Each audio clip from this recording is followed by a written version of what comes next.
Everyone knows that exercise boosts physical capabilities, and can even change physical appearance. But did you know it also improves cognition and the condition of the brain? BYU cell biology and physiology professor Jeff Edwards provides 3 ways that exercise affects the mind and can improve your quality of life. Exercise feeds the brain. Due to its high metabolic demand, the brain needs good circulation, and exercise induces strong blood flow to deliver all the nutrients required to carry out the brain's job. Exercise also secures priceless memories.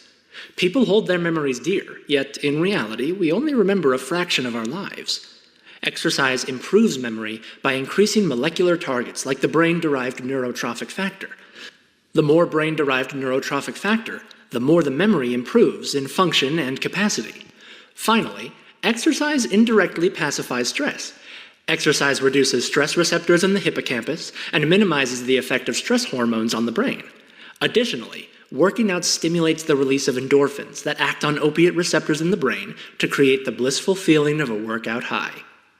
If the well-known benefits of exercise don't motivate you to start moving, hopefully the unexpected impact of exercise on your brain and cognition will. So, show your brain some love and start exercising.